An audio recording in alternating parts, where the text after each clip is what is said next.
I am in Dahab, Egypt, after we just witnessed the heartbreaking documentary Seaspiracy. This is Vanessa Marsot reporting for Jane Unchained News, and I'm here with Brooke, who organized this screening. Brooke, can you tell me, actually, let me move a little here. Can you tell me what prompted you to organize this screening? Yeah, so I watched Seaspiracy about 2 months ago when it first came out, and I was really excited that we were having a documentary made specifically about the ocean and the problem of fishing. And I just think it's so important that we talk about this because this is a massive reason why we have all these issues with the oceans, why so many animals are dying. And I just think it's important that people really start thinking about the process behind the product. You know, people so often will walk into a restaurant or walk into a supermarket and purchase these products and not even think about like what happened to get that product in that place. You know, and I'm really glad that at the end of Seaspiracy they mentioned fish and the fact that fish feel pain. You know, and even if this is technically sustainable, something that we can continue to do forever and ever, don't we have like a moral obligation to consider the individuals involved? Because every single one of these individuals that lives in the ocean, they want to live. They value their lives. And I think that it's important that we question, like, are our taste buds really more important than these animals' lives? Because we take away every single thing these sea creatures have just so we can have a 10-minute meal. So I'm just so glad to be here and to show this documentary to people because I don't think it's the consumer's fault initially. I think that we are born in the society that teaches us that it's normal and that it's natural and that it's necessary. But what I think we need to do is once we see documentaries like this, I think we have an obligation to make a change and try and do better. You know, once you know better, you do better. Yeah. So that's the reason why I wanted to plan this documentary screening. Amazing and so well said, very articulate. These fish, as what was her name, Dr. Sylvia Earle? We're saying they have such incredible sensitivity to sound, to light, to taste, to everything. They feel pain the way we do. They have the same kind of feelings and friends and reactions when their friend is slaughtered right in front of them that we would have. So thank you for organizing this great documentary. We are in a seaside town with tons of diving and underwater exploration here in Dahab, Egypt. And I'm wondering if anyone here has any reactions to the film. Did it change anyone's mind? Does anyone have anything they'd like to share about having seen this very, very difficult to watch and very bloody in many ways documentary? Do you have any comments? Yes, Natasha. I was just wondering because like mostly when you talk about people about like eating animals or fish, mostly they say, oh yeah, I'm vegetarian, but I still eat fish. Right. And I always wonder why, because when you see this kind of movie, then it totally changes actually your way of seeing fish. Even for myself, like I had no idea that to eat a can of tuna, you had to kill so many, I don't know, dolphins or other animals, and it's crazy. I mean, like, and when you see also that you have all these studies that show that they are extremely sensitive, but in your imagination you think, oh, it's just a fish, so yeah. So it's not like an animal, a cow or something else. So it's really, I hope it will have a great impact on a lot of people. Yeah. I think you make a great point, which is that so many times we think that fish are not like cows and sheep and goats. They seem so different and they don't seem to respond in the same ways. And what you're seeing from this film is that they are absolutely the same in that they feel pain and suffer and have emotions just like all the other animals. I think that's a great point. We have, hi Tina, nice to see you. She's saying that the reality, go vegan where there's an animal. Yes, absolutely. It's hard to read some of this, but absolutely go vegan seafood. Thank you. Yes, there's a lot of vegan seafood companies that are coming up. Thank you for putting it out there. You have some thanks for doing the screening here from some of our audience. They do. Tina says they do feel pain, and it's so sad. All the animal abuse that's happening. Absolutely, go vegan seafood, Seaspiracy. A lot of support here for your screening here. So thank you for doing that. Do we have any other reactions? Any ways that it affected you? Any kind of? I know I was tearing up watching this, and I didn't know that 300,000 dolphins and whales a year are killed through the seafood industry. That was really wild. And that straws are 0.01% of the problem, and that it's the fishing nets that are over 50% of the issue. 50%. Almost 50%. Which is mind-blowing, because you see so many people saying, like, oh, ban plastic straws are bad. And I mean, I agree with that. Like, I try not to use as much single-use plastic as I can, so I'm totally in support of that. But also, let's keep things in perspective. You know, if you're, like, using a metal straw but eating a fish, right, logically that makes no sense. Right. So right. Well, exactly. Yes. And that the fishing nets could go around the earth 5 times every day. That just blew my mind. 5 times around the planet. Absolutely. Hi, Tom. Nice to see you on as well. Hank, yes, Seaspiracy for sure. Excellent film. Any other reactions? Do we have anyone who wants to comment on what they've seen here today? We had, we're being COVID sensitive and have only about 25 people here, but I know a lot more were interested. And we have here this great screen that our host, who has done cinema, Dahab, here. Shout out to Hammy. Yes, thank you for having us at the screening. Thank you for doing this. There's all kinds of great films that we could be showing about animals. Anyone else have a reaction? Was that a hand raised? I can say not so much worse as before.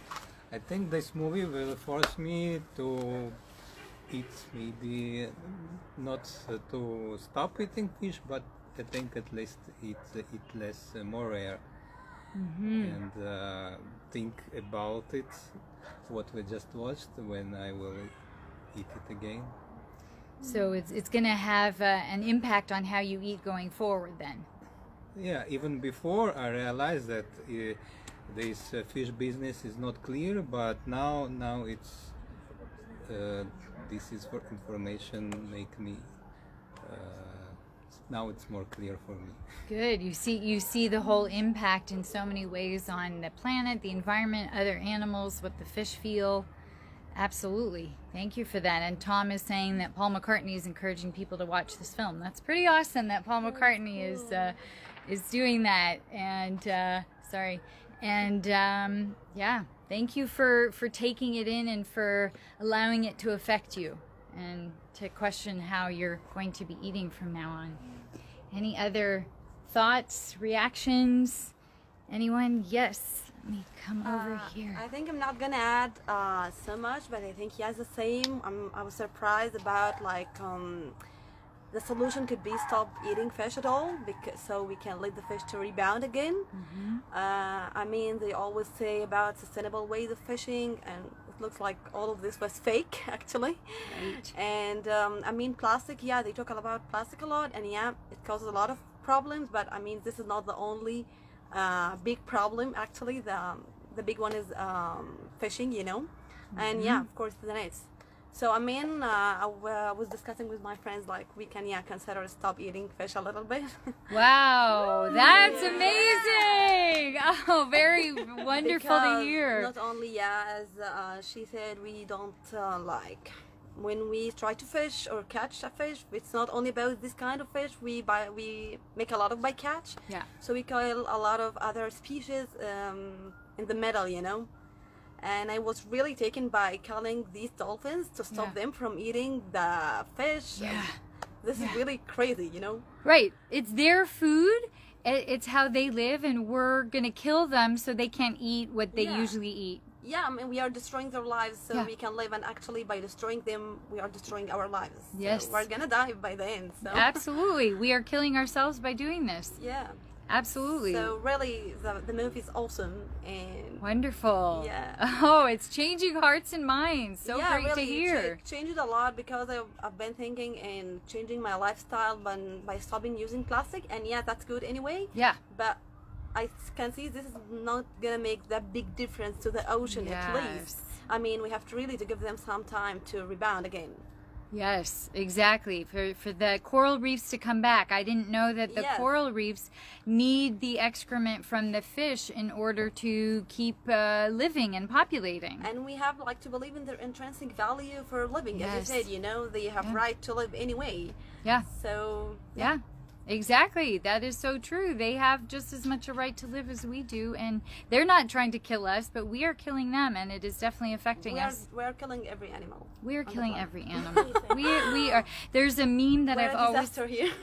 right. No, you're right. There's a meme that I've always loved that has a shark, a killer whale, and a human swimming side by side, Yeah. and it says one of these is a killer, and the other swims over how many Yeah. hundreds of miles a day, and it really gets the point Yep, home yeah. that We are the killers, actually. we're the killers. We are the killers. These animals are just trying to live and eat. Thank you. So well said, and thank you for allowing it to affect you and really think about how you're going to impact this planet going forward in a more humane and healthy way. So thank you for that. Yeah, if I could just say something, I just want to say that I really appreciate your response. I think that this is what we need as a population, you know, like once we know better, we should do better. And there's always going to be a certain amount of people that say like, oh, don't show me that. I don't want to see that because then I have to change, you Yeah, know? we are not ready to take action, you know? Yeah. Actually, change is difficult. I do believe not everyone is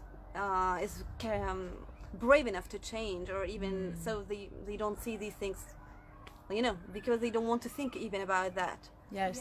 Yeah. Everyone can change. It's just they have to trust their ability to adapt. A lot of people doubt that they're going to be able to survive in this new way. But as so many of our viewers are pointing out, there are so many vegan options available. And then there's tons of fruit, vegetables, grains, beans, nuts, herbs. There are millions of plants that are there for us to eat. And You know, there's this depends as well that we are raised up on some things, like, yeah, as they said in the movie, that we have to eat the fish to get the omega-3, but actually we don't know that they are not the actual source of the omega-3. So I mean, we've been raised up on wrong things in general. Yeah. So changing this would be difficult as well. yeah. Animals don't produce any nutrients. They're always the middle guy. Yep. All the nutrients come from plants. Come from plants. Yeah, that's So just get the plant directly. It's the same with cows and B12. A lot of these same like ideas are taught to us, like you need to eat animals to get B12 from them, Yeah. when in reality, these animals are given supplements Yes, before they're they killed. produce the- Yeah, they don't make B12. Right. B12 comes from bacteria. Yeah. The reason why we need to take a B12 capsule now is just because as a society we've started over sanitizing things so much that we don't have the natural bacteria on it. But the meat industry, they were like, oh, what can we do to sell meat? Tell Right. people they need to eat meat to yeah, get B12. Right. So like I said, it's not the consumer's fault initially, because essentially almost every single one of us has been brainwashed Yep. to believe this. Yeah. But like I said, once you know better, you do better, and I just appreciate you all so much for having this response, because I think it says so much about you as a person as well. Like if Yeah. someone calls you out and says like, hey, this is a little messed up, you can either say, no, don't tell me that, or you can say, hey, thanks for pointing that out, I'll change that in the future. And I think the second response is what we should be aiming for as humans, you know, just evolve and learn. You know, it's always like this learning process. Exactly, yeah. And I think that's the thing with veganism is all we need to do to get the motivation to be vegan is change our perspective. If you think about it from the animal's perspective, being vegan will seem easy. You know, Right, like right. think about being a dolphin, Right. or a fish, or a cow in a slaughterhouse, or a chicken. If you think about their experience and what they're feeling and the pain and the suffering, if you think about that, chances are you're just going to say, all I have to do is walk into the supermarket and buy something else, you know, and then this animal doesn't have to suffer and have this life of misery. You know, all I do is I walk into the supermarket and I buy some beans and some lentils and some veggies. And then this beautiful creature doesn't have to have their life stolen anymore. So I think just the biggest thing that we can do is just change our perspective a little bit, because it just makes all of the difference. Well said. And Tom really likes your pig necklace, so I wanted to focus in on that. Yeah, so well said. The minute you start thinking about the animal, you realize taste buds are not an excuse for causing so much pain. And if you're focused on the animal, it's not a question of it's hard or easy. There's so many recipes out there. There's so many substitutes in every way for everything that we eat now. There's cashews that we can use in place of milk, or oats, milk. Everywhere I go in Dahab, I see all kinds of plant milks. You can make your own cheeses. You can make your own cream. Everything that there exists in the animal world exists in the plant world without causing all the suffering. So glad that people are really taking this in up here on our rooftop cinema watching party. Anyone else have any comments they want to make? Any other last words before we sign off here? We should also raise the awareness of people that are also working for these fisheries. Yes. Or also like because we mostly talk about like animal cruelty, but there's also the same thing with people that work for these industries. Right. That is also with plants. You know, like the tomato factories or strawberry factories. I saw a lot of very bad things with like Mexican laborers. And yes. So this is always a little bit controversial, but what people said about like people that were working on boats in Thailand and that were being like working in terrible conditions is also a reason why we should not maybe support this by eating fish. Yeah. And exactly. And it was also a bit like the part with Somalia, where you have all this commercial fishing preventing also the people in Somalia to have their staple. So because for them fish is very important to their daily intake of food, I guess. Well, because we don't have the issue also is that these other countries are sneaking in and destroying the whole infrastructure of these oceans in these areas, which definitely affects all the residents of these areas. These illegal boats that are coming in and just wiping out whole populations. So yeah, there's huge amount of human slavery that's going on that this film pointed out. These people who are trapped on boats and have to keep chopping and doing all this work hour after hour. They're not allowed to sleep. They're killed. They're just unspeakable things. This happens on slaughter lines as well, in factory farming, where they have to chop the animal up so quickly and be on the slaughter line, and their hands and their carpal tunnel and the trauma. It's a huge human issue as well. Yeah, exactly. It's a violent, bloody industry. Thank you for that great insight. Any last comments anyone have to say? And we have some great vegan cookies that Brooke made for us at this amazing event. So thank you so much for that. Natasha, I'm going to hand this to you. If you can, I'm going to be signing off. If you can just film me, I want to show my vegan pride. I got my super vegan shirt and a Laura Wellness organic cotton shirt. Vegan shoes. My cheeky vegan butt. And my vegan shoes. I didn't bring a lot of clothes with me on this trip to the Middle East, but I brought my vegan wear, so I should have brought my vegan necklace, but I didn't bring much jewelry. Thank you all so much for watching this. After discussion, after seeing the film Seaspiracy, I'm in Dahab, Egypt, on the Red Sea. Beautiful diving and snorkeling here of the amazing life that is so rich and so abundant, and we want to keep it that way. So please go vegan. There are so many different options. Jane Unchained has many cooking shows. She won the award, the Best Taste Award, for New Day New Chef, which is like the Oscars of the cooking world. So no reason that you can't find great recipes out there. Thank you all so much for watching. This is Vanessa Marsot of Allura Wellness reporting for Jane Unchained News. Thanks for watching, everyone. Thank you, Vanessa. Thank you. Thank you.